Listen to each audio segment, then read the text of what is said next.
Previous sum பார்த்துட்ருக்கோம். A farmer borrowed 20,000 from a money lender at 4.5% per annum in simple interest. The amount laid by him to clear the loan after a period of 5 years. Simple some தான் இது. உங்களை ஏ எவ்வளோன்னு கேட்குறாங்க, B கொடுத்துட்டாங்க, R கொடுத்துட்டாங்க, என்னும் கொடுத்துட்டாங்க 5. உங்களை என்ன கேட்குறாங்கன்னா ஏ தான் கேட்குறாங்க. ஸோ முதல்ல ஐ கண்டுபிடிப்போமா. ஐ நம்மளுக்கு ஃபார்முலா தெரியும், பிஎன்ஆர் பை 100. கரெக்டாக?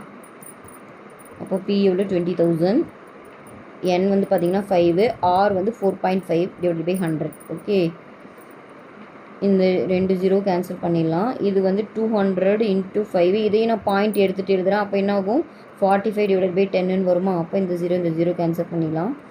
அப்போ 20 × 5 100 × 45. அப்போது பார்த்தீங்கன்னா ஐ வந்து எவ்வளோ வருதுன்னா 4,500ன்னு வருது. ஸோ அவங்க ஏ தான் கேட்குறாங்க. செலுத்த வேண்டிய தொகை வட்டி தான் இவ்வளோ. அப்போ தொகைனா நம்மளுக்கு தெரியும் அசல் ப்ளஸ் வட்டி. அப்போது அசல் எவ்வளோ 20,000, இது ஒரு 4,500. அப்போது 24,500 ரூபாய் அவங்க வந்து பே பண்ணணும். ஓகேவா?